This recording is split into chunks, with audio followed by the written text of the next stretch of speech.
I wanted to put that image of myself forward of fearlessness, and I wanted to feel fearless. You know, that's something that I would like to feel nowadays in my everyday life, would be, you know, not anxious and not have those doubts and fears in my head.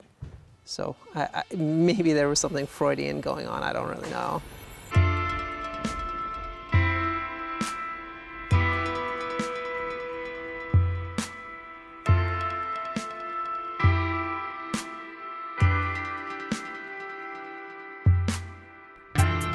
So welcome to my old hood. This is west side of Vancouver. This is where I grew up.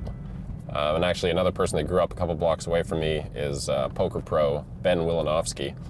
I've been in the poker world for like 10 years, and Ben's been around for a while, and he's always been crushing it. And you know, the whole time all I really saw was a pretty confident, successful guy. But the more I get to know Ben, the more I learned that, you know, there was a lot more going on for him than what we saw on the outside. We're on our way to his house right now, and we're going to find out a bit more about what he was going through and why he made the decision to quit poker at the end of last year.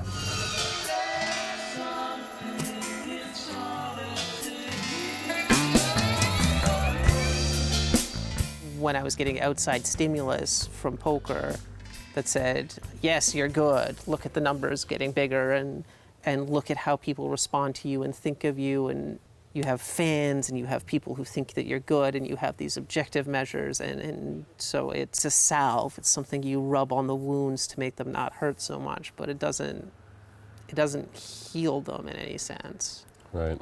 So I mean, as things started to get better and better in your career, leading up to, you know, you'd had tons of success online, you started playing live, you had a huge tournament win at EP2 Berlin in 2011. I mean, did you sort of start to see this disparity developing between the sort of external state of your life, which by all accounts seemed really successful, and, you know, and the way you felt inside, which maybe wasn't tracking the same trajectory as that?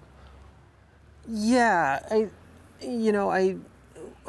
when I got that first win, I felt elated and really just sort of on cloud nine, for lack of a better term, for a couple of days, but it faded very, very quickly. I quickly returned to normal. And my normal was not very good. My normal was not happy. And so I think I chased it for a little bit. But at some point, I think the next year I final tabled WPT and I came third, and I just felt nothingness, just empty, devoid of any kind of emotional response. And I realized that I was looking for external ways to fix an internal problem.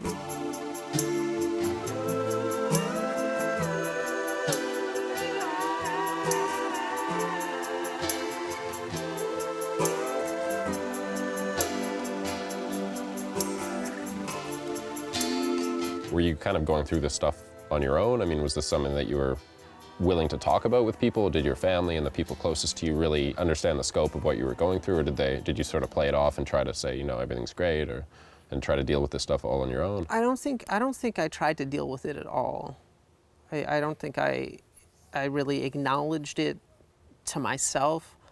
I was aware of it at times, and, you know, the word depression, you know, came in and out of my vocabulary, and I would sometimes think to myself, I'm depressed, but it was always, you know, it was always in the context of, this is a temporary state, and I need to make things better so that I'm not so depressed anymore. Like win more money, or win more money, or have sex with more girls, or, you know, fill in the blank.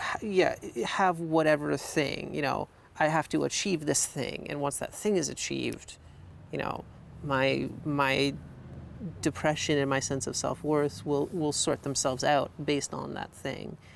And, you know, no matter how big either number gets, you never get there.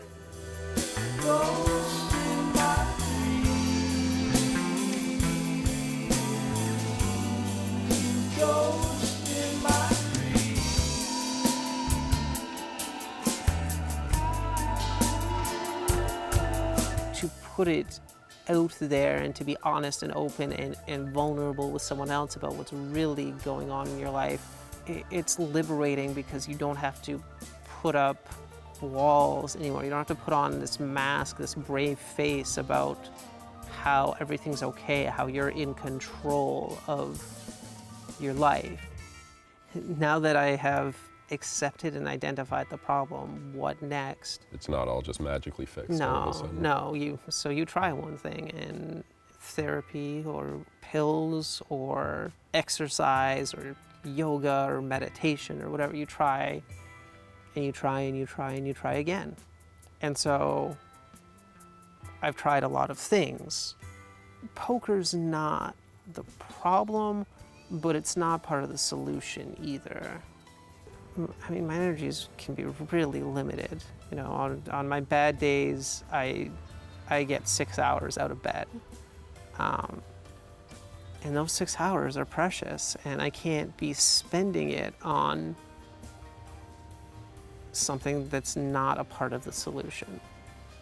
Poker is the easy and the easy solution to the wrong problem.